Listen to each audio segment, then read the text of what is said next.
Good morning, everybody. We will get started here in about 13 minutes at 11:30.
Yes.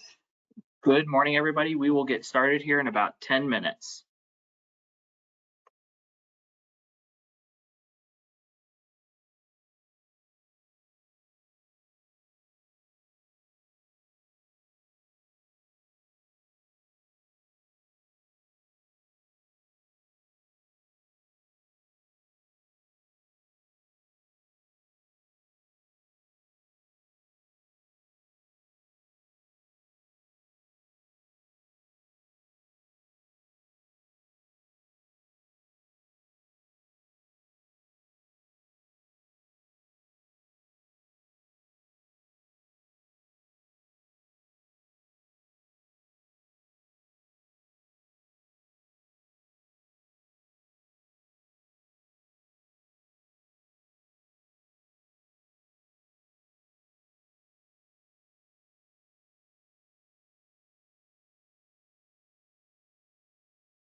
Good morning, everybody. This is your 5-minute warning. We'll get started here in about 5 minutes.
Good morning, Kyle, and thank you.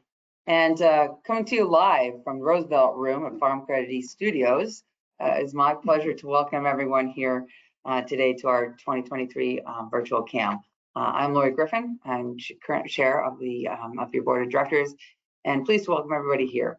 Thank you for joining. A particular shout out to my home office in Greenwich. Sorry I'm not there today, but I know you're in great hands with Amy. And I'm also special welcome to all my fellow board members and customer service councils who are joining us today. And thank you to all those who are taking time out of your schedule and the interest to join us for our meeting today. So I'm going to talk a little bit more about our customer service council and our customer engagement strategy in a few minutes. But first of all, it's as we evolved our meetings, this is not the historic customer service council meeting we've all been used to. The rotational dinner and lunch and in the fall. And I'll talk a little bit more of, we evolved these meetings for more casual events in the summer that we all experience this summer. But as a cooperative, it's really important that you hear from board and management and from our CEO, Mike Reynolds, and myself about how our cooperative is doing. But I can start off by saying, spoiler alert, we have another strong year. Our cooperative is finishing up another strong year, which is, speaks volumes to you and your business. And it's Mike and I today are going to discuss how we intend to keep it going strong into the future. Well, Mike will provide more details in his part of the perspective. It's my job to give you a little bit board perspective and how we set strategy as that is the board's main objective is strategic. strategy for the cooperative. So being a member-owned cooperative, it helps ensure alignment between our members' needs and organization priorities, because as the board of directors, we are members, just like everyone watching today. So that's why that is so important to me. So first and foremost, this slide really kind of summarizes what is important, and really those needs are access to capital and having competitive rates right up front. So those are the two pillars. In our businesses in agriculture, forestry, and fishing, we all know are very capital intensive businesses and often volatile, particularly when we're dealing with weather. So we need to have that reliable source of funding to sustain and grow our businesses. And it's important to have a lender that understands those businesses and sticks with us through good times and bad. As part of that value is what I like so much about this slide. It talks about our patronage and the historic trend with the patronage. So we strive to have those competitive rates up front, but then have those patronage dividends at the end as that competitive edge. What's good about that is it reflects, the economic benefits of being an owner, which is shown on this slide. So I really, that's a big part of our competitive advantage. In addition to credit, what I've learned, Farm Credit East is a little unique throughout the system, that our financial service, our suite of financial services are another key to our competitive advantage and what's offered to us as customers. It's both for the association itself in the marketplace, but also for us as members, whether it's the financial benefits, our taxes, convenience of the insights, and our expertise throughout our farm credit team. Really important in helping us move our businesses forward. And then both for the credit and financial services, we're focused on making it easy to do business, putting a lot of investment in our technology and other digital, but at the end of the day, maintaining those relationships that we've all come to really appreciate and be the foundational principles of Farm Credit East. And Mike will talk about that a little bit more. And finally, part of what makes Farm Credit unique and what I've always appreciated about business is the DNA of our organization is in supporting the industries we serve and in our communities where we live and support and for the next generation. And we'll talk about that a little bit further. But to do all those things as a cooperative, we need to be financially strong. And as a board of directors, I can tell you that we are laser focused on that. Speaking of your board of directors, here we are. Here's the current board of directors. But so maintaining that financial strength requires the effective governance, and that starts with our board of directors. Directors, there are our representatives. We are your representatives, providing the strategic direction of the association. It's also the voice of leadership and conduit with management. And we are fortunate to have a very dedicated group of directors who represent all the geographic and industry diversification throughout our territory. The directors are all accomplished business people in their businesses and have expertise and student guidance to help direct our association and the management team and provide that strategic oversight.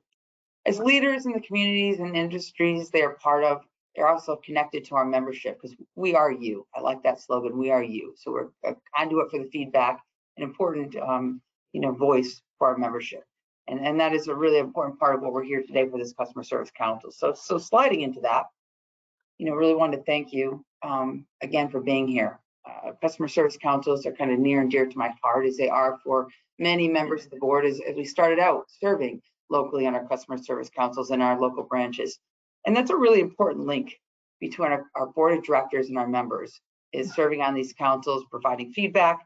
Not only do board and management get the feedback from you, what's going on with your businesses, local industry conditions, competitive competition in the marketplace, but it's also a great kind of proving ground, learning ground for members to understand a little bit more about our cooperative. And maybe if you want to continue to take a next step to serve and be on the board of directors, which we're going to talk about here in a minute about upcoming elections. The feedback you provide today, and thank you for doing that, it provides the directors with really meaningful input. And I can tell you it is all flowed back up, bubbled back up to the board. We listen to it very carefully, and it will help form our discussions as we are developing and improving our 2024 business plan. So we thank you for your time and feedback for that. Another unique thing we did 2 years ago, we added young producers to our local customer service councils. So I'm really hopeful that there's young producers sitting around listening to this today. It provides another perspective to our next gen We have also expanded that so the young producers will come and have their own council to be part of the delegation that many of them are going to be traveling to represent Farm Credit East to Washington, D.C. next week as part of our Farm Credit fly-in. So we thank you for that. And that's just an important part of what we do, part of that legislative representation and grassroots representation, quite frankly. So thank you. But today's meeting is an important milestone as we talk about we're going into that director election cycle. And this is one step in the process to identify possible candidates for upcoming elections. So many of you sitting and listening today are also on the nominating committee. So again, we have expanded that process to meet throughout the season a little bit to help surface candidates, to help expand, what we do. So just a reminder, the upcoming dates, we'll have the nominating committee, we'll have a call on December 1st to surface candidates. So we have a few weeks. I encourage anybody who's listening, if you're interested, if you know anybody's interested, whether or not you're on that nominating committee, talk to your nominating committee members. That call will be on December 1st, and then the candidate interviews are January 4th in Albany. So the goal is to have minimum 2 per region. We'll talk about that in a moment. But I want to just focus a little bit on kind of our switch in strategy a little bit to our customer engagement. And as I said, this is a little different cadence than what we've had in the past. Usually our CAMs have a dinner or lunch, but part of our strategy is move to a more informal, casual, family-friendly event that we hope most of you experienced this summer. Huge success, huge hits throughout our territory.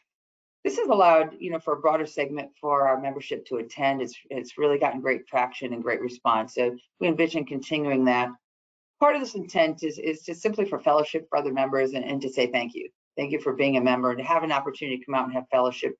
I know when I go to Greenwich, I see people I haven't seen in a year and they probably live 5 miles from me. So it's just a really great opportunity to do that, as well as, make it light, make it fun, make it, see some management as well. But really that's a part of just saying thank you. So we will continue to do that. Our goal is to continue to do that. So we thank you for coming out this summer, and hopefully we'll see everyone again at those next year.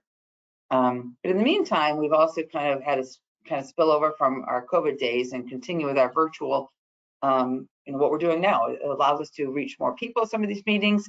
And then we've also continued that virtual option for our annual meeting, which will be in March. So we will be back in Albany. We have been in Connecticut the last couple of years. Again, this virtual option allows for greater participation and ability to move around as our territory has expanded. So we will be in Albany area for 2024. So while everyone is more than welcome, certainly, to come to Albany, like I said, we were trying to make it for wider participation in the meeting itself. So you will be able to log in virtually as we had last year too. So what we're going to continue to do, as we all in our businesses have throughout the years, is have that mix of in-person and more maybe virtual opportunities, certainly including programming and through our knowledge exchange content, and provide these insights that you can bring back to your businesses in these variety of ways. So we continue to evolve and to be able to do that for you. At this time, I'd just like to, as we talk about our director elections, we have welcomed 3 new directors this year to our board.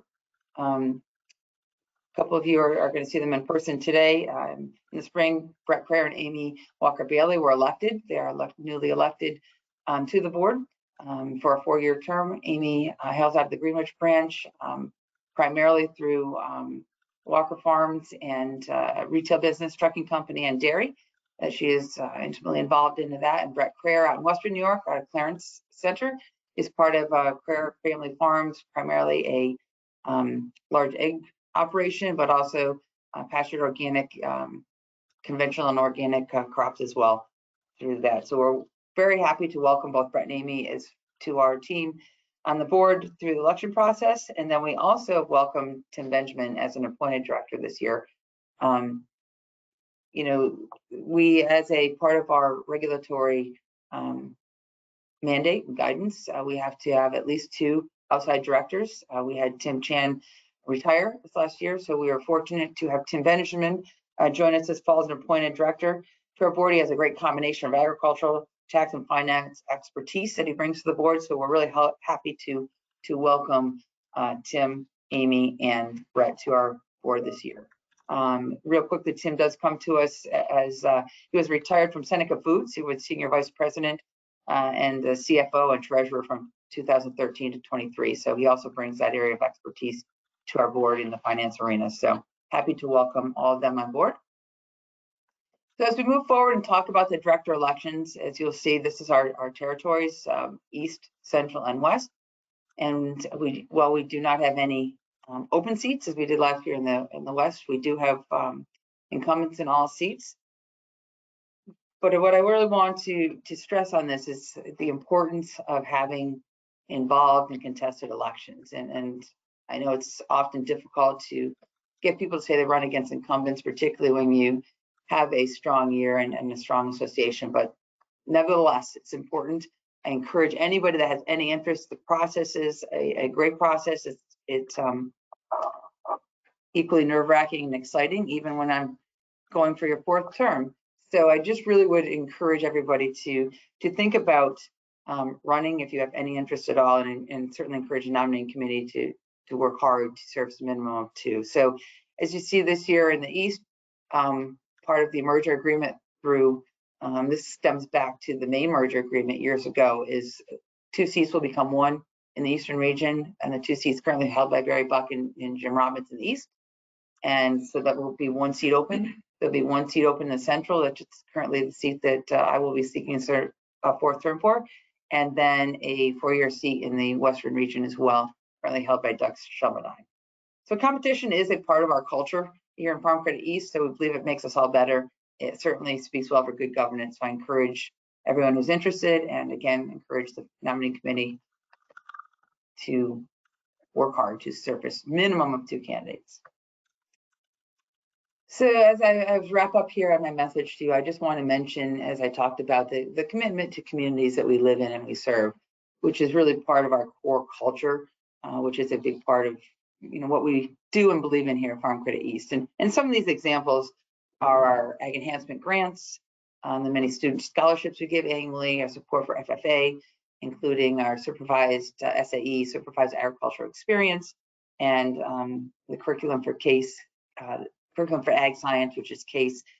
It just helps, building these. We all hear about, the importance of getting labor, students interested, and these are just all such examples of helping support that every year. In addition to community support that we give, now that we are covering 8 states, every year it seems that somewhere in our territory, somebody gets hit with a weather event. In 2023 was no exception.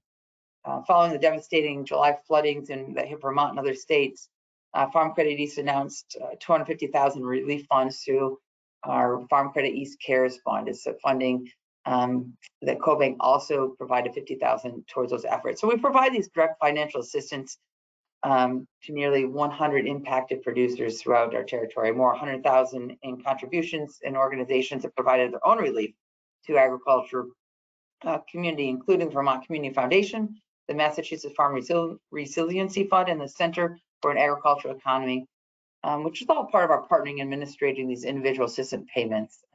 Again, just kind of goes back to our DNA and our culture, and just a really important part of supporting our members and our communities.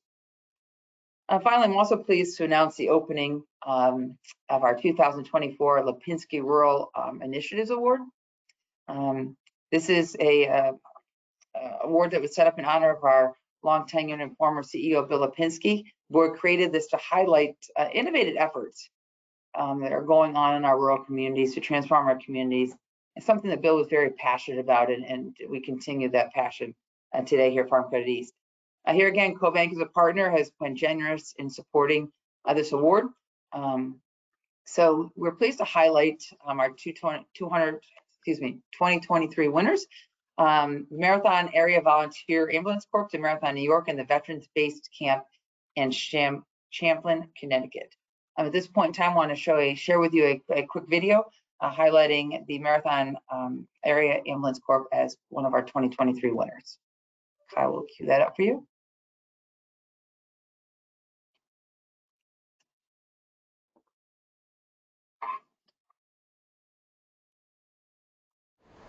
Marathon Ambulance 676 MAVAC started in January of 2000, basically in response to the declining number of volunteers that were available. And our philosophy is to provide the best emergency medical care we can, possibly to the rural areas that we serve. We cover 6 communities spanning 165 square miles of central New York. And over the last 23 years, the size of our district has grown considerably. We now respond to 800 calls annually. We need adequate training space. We need more space for storage. We need sleeping quarters for our staff. We've really reached a point where we need more space for our entire operation. So as we started to explore options, we were discussing with the village mayor the problem that we lack a pharmacy. We started to think about and imagine a possible collaborative where we would build a new ambulance station and also putting in a commercial space leased to a retail pharmacy where we would solve 2 critical healthcare needs in the community at the same time. I am most excited about the bunk rooms. I work a 24-hour shift. Barring that there's no calls, we can go next door and sleep. People sleep in the recliners in the crew room because there's only 1 bed. All of our membership, except for 1, is over 25, and that's a problem. You need the younger generations coming up so they can be trained and they can be molded into the future medics. And I think that a new station will give us the opportunity to bring that recruitment in and bring the people in.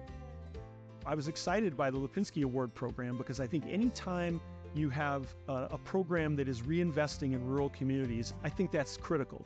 We were faced with a problem in the late 1990s. We couldn't staff the ambulance. And 23 years later, we feel like we're really hitting our stride. And our coverage area is as large as it's ever been. Our response times are phenomenal.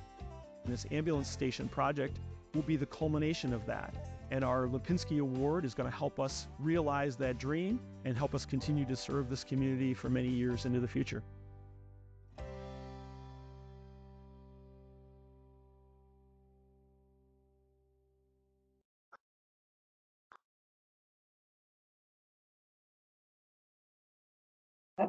Thank you, Kyle.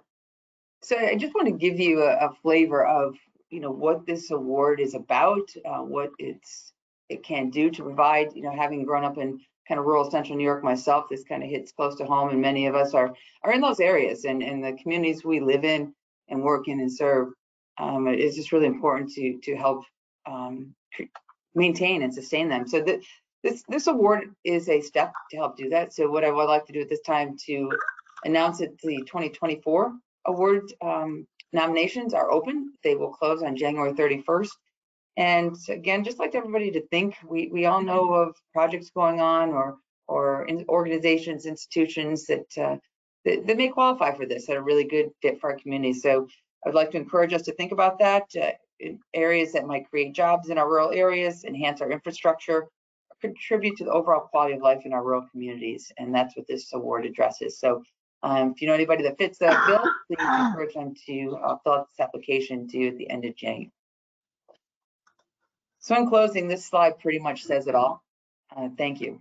Thank you for being a Farm Credit East customer. Thank you for being here today on our Customer Service Council, whether you're in live or I'd like to almost say in Memorex, but I'm dating myself, so on our webcam. But thank you. Many of you who are here today, you are already involved. So whether it is just being on the Customer Service Council, whether it's stepping up to the nominating committee, deciding to serve on the board, or anything in between. But at the end of the day, this is what governs our cooperative. It's really important, and just want to thank you. So at the beginning of my comments, I said that I provide this insight from the board perspective, which I hope that gives you a little better understanding about the board, where we're at, and what, as a board, what our job and role is to help. But we are you. We take our job very seriously, but we want to thank you.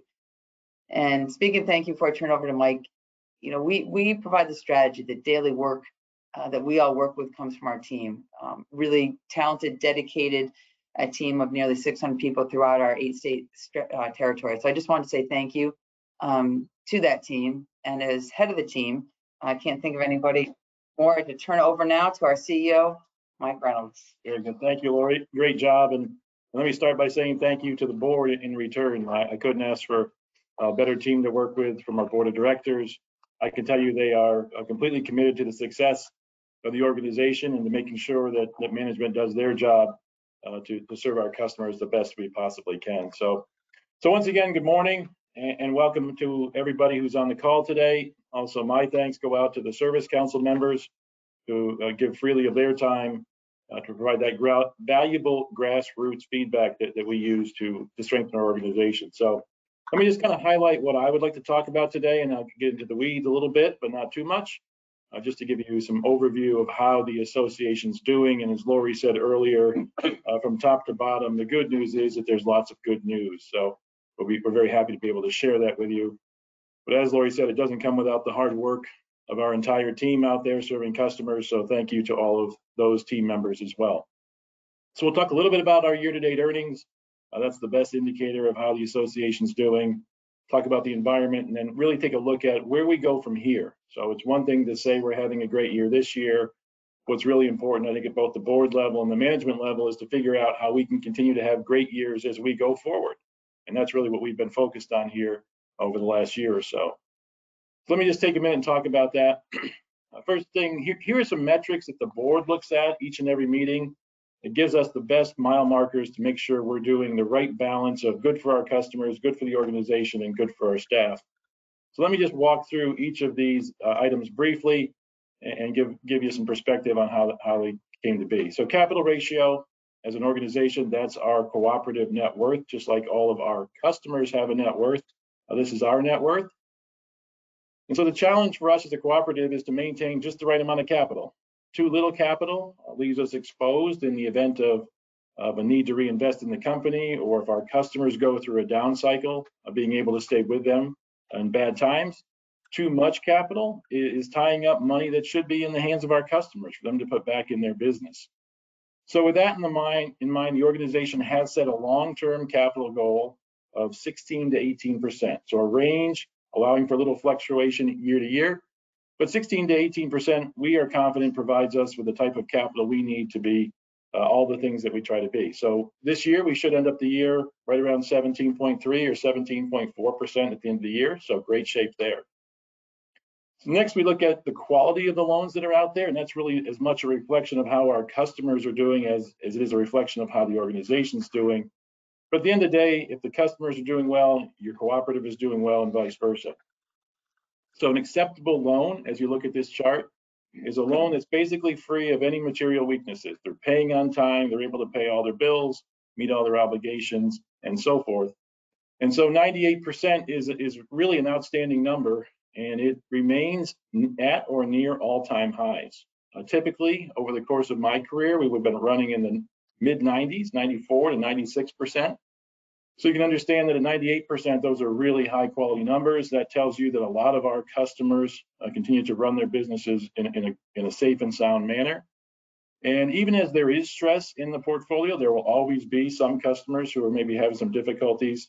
Being where we are here also allows us to stay with them through those cycles. So great job by the customers and staff as well.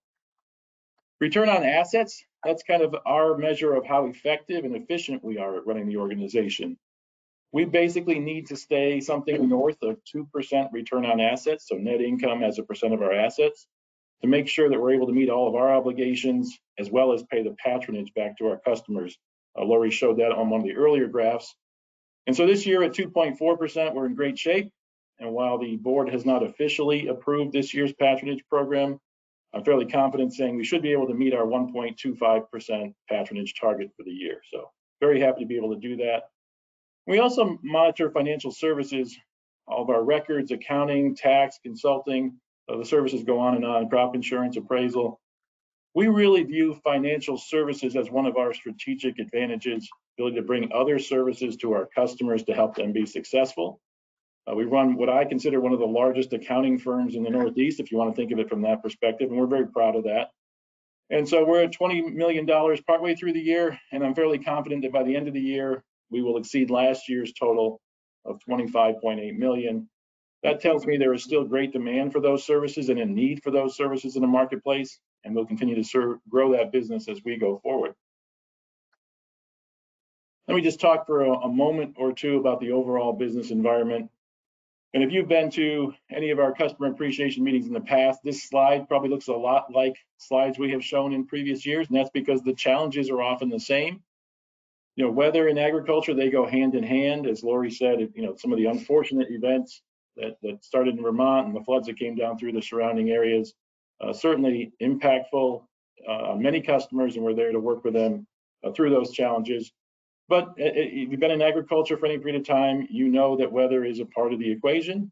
Our customers have shown they can bounce back from anything that they have to work through. So overall, good year for customers, mixed messages on some of the crop reports we're hearing, but overall, I would say average or better. Some of the other challenges that are out there, we've talked about before: availability of labor, inflation, all those things are factored into the general economy. This year, we have a new addition to the list, and that's, of course, the Farm Bill, which at this point continues to be in a bit of a holding pattern and will likely get pushed out for another year. We have staff here at Farm Credit monitoring that, certainly actively involved in making sure we help protect those programs that are important to our customers. So we'll monitor that closely, keep everybody up to date, and look out for the best interest of our customers. And just at a big picture, the economy is kind of the great riddle right now. There's lots of reasons it should be doing better, and there are lots of reasons it should be doing worse. But at the end of the day, the overall economy is holding its ground, and we will have to just monitor things going forward. There are some indications, if you will, that there are some challenges ahead, but we will deal with those as they come our way. Let me talk about interest rates for just a moment here. And just to be clear, this is a slide that we showed last year. So as of September of 2022, rates were in a position where we thought it'd go up to 4.5% this year. And these are the predictions from those on the Federal Reserve Board. So they thought rates would go up to 4.5% this year and then go back down in 24. But what we know a year later is that we are sitting at 5.5%, even a whole percentage higher than they had originally thought a year ago, with a likely outlook that there's another 0.25% increase before the end of the year. No way of knowing that for certain, but the best information that we have available and that is available to everybody is there's probably another 0.25% increase before the end of the year. And then we see it start to slide. It's not a guarantee by any stretch. And as you can see from just the change, what they thought a year ago to now, it could change drastically depending on how the economy responds. Obviously, their short-term goal is to try and get inflation under control. There are some signs they're making some progress. And I think for most of us, the question is, how much of a change will it have and when? You hear things like soft landing versus hard landing. Very difficult to predict, but we're hoping that interest rates start to come back down here in the course of 2024. And I can tell you that our objective is to continue our past pattern of moving with Federal Reserve changes. So if those changes next year come in at 0.5% lower, we expect to be able to follow that based on our current model. So I think interest rates are an interesting discussion at any time. I know there have been a significant number of increases from where we were just a couple of years ago, and it has had a major impact on cash flow for a lot of our customers. I can also say I've been doing this for 30 plus years now, and even though it feels a lot worse than it was a few years ago, the interest rates that we're dealing with right now are probably average, or maybe even still slightly below average over the course of my career. So that doesn't help with cash flow or anything right now. I understand that, but I guess in relative or historic terms, these rates are still within normal ranges. If inflation comes under control, if the economy starts to lag, the Fed has some wiggle room left to move those rates back down, and we expect to be able to pass those rate cuts along to our customers. Shifting gears a little bit, looking out into the future. As I said earlier, the board and the management team and staff continue to look into the future, make sure we have the right long-term plans in place to be successful, not just this year, but for the years ahead, for the benefit of our member owners. And there's really 5 pillars that we hang on to year in and year out. We work within those. Serving our customers and our employees in the best way possible is without a doubt the most important. But all of these have to be accomplished in order for us to meet our objectives for the year. Maybe the one I would talk about a little bit today would be safeguarding customer data. Cyber risk and cybersecurity, it is in the news, it is on TV, it's in wherever you look. Issues are happening all the time. And it is a priority of ours to make sure that we protect your customer information and we protect your money, quite honestly. So you will continue to see us evolve new products and new processes that are probably a little more, I would say, detailed or difficult to work through than maybe we could have years ago. I just want to reassure everybody, we are doing that for everybody's interest. That includes the cooperatives as well as yours. Making sure we use secure email, how we transfer money, things like that are at the forefront of our priority list. So as your loan officer or your financial services provider asks you to use some of our tools, maybe our Farm Credit Connect customer portal, which we launched about a year ago, please consider doing that, and it's for everybody's best interest as we go forward. So Laurie talked about community support with things like the Lipinski Rural Initiatives and Farm Credit East Cares. And of course, we try to run our organization in the best way we know how. So as we go forward, we talk a lot about the changes we're going to make, the investments we're going to make.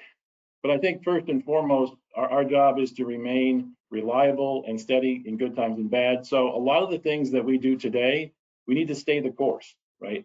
Things aren't broken. There are things we don't want to break just for the sake of it. So we want to build on where we're at. Now, that doesn't mean we're not going to change, because as you look around the world, outside of farm credit, there are big changes. And a lot of it, for good or for bad, is in the area of technology and new products and services. So we are looking at that. We are investing in a long-term plan here to add enhancements and features and new technologies to all of our products and services, whether it's credit or financial services. And we're going to work with partners inside and outside the farm credit system. A lot of these technologies, to be quite frank, are very expensive. And for each one of us to try to figure this out separately, it's much more effective and probably a more thorough process if we figure it out together. So we are committed. We have a senior position here on staff who that's part of his job, is to work with like-minded organizations to seek opportunities. And we'll continue to do that going forward. So with that, the best way for me to finish this is to also say thank you. We do appreciate the fact that you choose Farm Credit East as your provider of loans and financial services. We appreciate you're a member here. We do appreciate those who are on the customer service councils for giving their time freely. And I also am, as I said earlier, grateful to the board of directors. They have been highly dedicated over the past year. Not that they're not on another year, but we put a lot of time and energy into building a long-term strategy. And I can assure you that the entire board was there every step of the way, and I couldn't be more grateful for that. So with that, let me stop there. Let me just check. I know we've had a couple of questions. I've tried to answer some of those in my comments. Kyle, is there anything else that we haven't addressed? Okay. No other questions coming in? Nope. So if there are no other questions, then I would again just say everybody have a great day. Thank you for taking the time to join us today. Have a great fall season, and I guess we are at the point of the year where I can tell everybody to have a happy holiday season, and we will go forward. Have a great day, everybody. Thank you. Thank you.